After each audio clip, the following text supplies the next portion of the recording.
Wicker Man sets on fire, Blackpool Pleasure Beach to open a brand new ride, and riders get stuck upside down? All of this and more in this month's episode of your Theme Park Monthly News Roundup. Play the intro. Up first, we go to Wicker Man in the UK at Alton Towers, which set on fire. Now, if you know anything about Wicker Man, this was marketed as the world's first wooden coaster to feature wood and fire, and now it's set on fire. But don't worry, it's not what you might think. The media have reported it that the ride was set on fire, and it is true that people were evacuated from the ride and the ride area. But the ride didn't actually catch fire because the wood is treated with a fire-resistant substance, which means it can never catch fire. What actually happened was an electronic device, more than likely someone's vape, came flying out of their pocket on the turnaround, which then landed on the track. A train then ran over it and burst the battery, causing a small fire. Now, the wood around it is slightly singed, and the ride is currently closed as they look at it and do some repairs. When the ride might reopen, I imagine it'll be a couple of weeks from now, as they just make sure everything is perfectly safe. All that's left to say is make sure to secure your loose articles on a ride, because something as small as vape has shut down Wicker Man for weeks. Up next, we go over to America to Universal's Epic Universe. This huge theme park expansion set to open in 2025 has just seen something crazy. Dragons have been seen testing flying through the sky. How mental is that? This is going to be one of the most immersive theme park areas ever. There isn't much information on what's happening with the dragons, however we do know there is a How to Train Your Dragon ride coming, so I imagine it'll be something to do with that area. But keep back updated here, because as soon as we know more info, I'll let you know. And that being said, whilst we're at it, why don't you click the subscribe button? Up next, we're heading back to the UK, up to sunny Blackpool, as we have a look at their brand new ride. Pleasure Beach have recently just filed a loan agreement with the NatWest Bank for a brand new ride. And the ride in question is an Intamin gyro swing. If you don't know anything about Intamin gyro swings, then I'll update you. We already have a very good gyro swing in the UK called Maelstrom, which is found at Drayton Manor. It's a fun, intense and fast ride, and all around it is really fun. And the fact Pleasure Beach are getting one is absolutely fantastic. I think it will fit the park brilliantly. Now, these gyro swings can get massive, and I mean massive. So I imagine that Blackpool Pleasure Beach are probably going to make it as big as they possibly can. Now, we don't know where it's going to go. To be honest, we don't even know much about the ride. We've only just seen this loan agreement.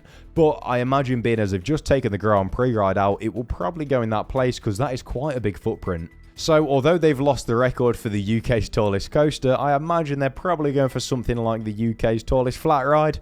Who knows? Today's video is sponsored by BeFloorless, and they're not paying me because it's my brand. Me and one of my mates have spent months planning out this brand to have the most high quality theme park apparel just for you. We have just released the Coasters of the World collection, and let me show you, because these are absolutely amazing.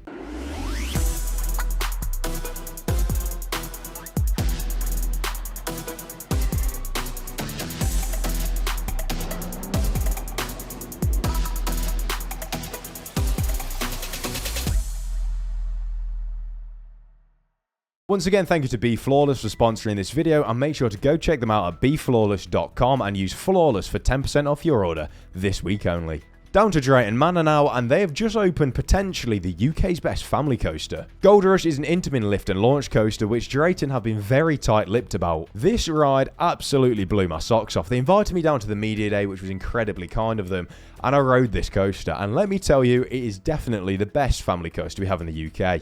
I thought Gold Rush was absolutely amazing. It's such an awesome, unique ride experience as well. Amazing. Absolutely amazing. It's amazing.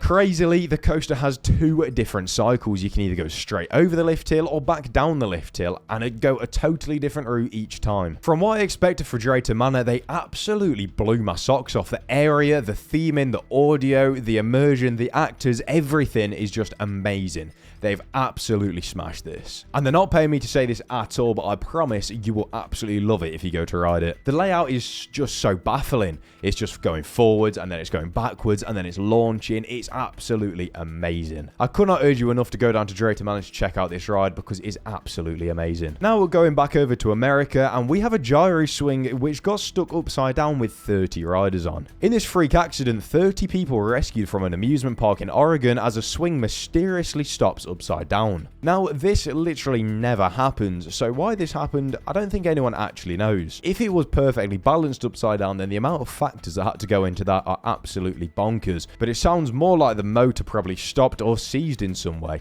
leaving them stuck upside down. Now, in a matter of time, the Oregon Fire Department came and rescued all 30 riders, and luckily no one was injured. The ride is currently closed and no one actually knows what happened, but when we know, we'll let you know. So make sure to follow me on my TikTok so you can find out as soon as we know. And finally, ending on an absolutely amazing note for all you Universal Great Britain fans, as it looks like this project has got the biggest green light you could ever have imagined. The UK government is planning to meet with Universal Great Britain in regard to their site, and they've told the BBC that it will be a 365 park, meaning that it will operate all the way from January all the way to the end of December, every single day of the year. The UK needs a 365 park, and it's going to be absolutely fantastic to see some amazing classic Universal rides right on our doorstep. A spokesperson for the government has said the proposed investment by Universal will be a significant boost to both tourism and the creative industries. The majority of the locals are also massively backing these plans, and the government really seems to be on board. It all looks good. In fact, it all looks amazing for this project, and I would be absolutely shocked if this did not go ahead at this point. With an estimated opening date of somewhere around 2030, I'm sure we will see groundwork start very soon, and when we know, we'll keep you updated right here. So I hope you enjoyed this month's episode of your monthly theme park news roundup. If you did, make sure to leave a like, subscribe, and I'll see you back here next month for more.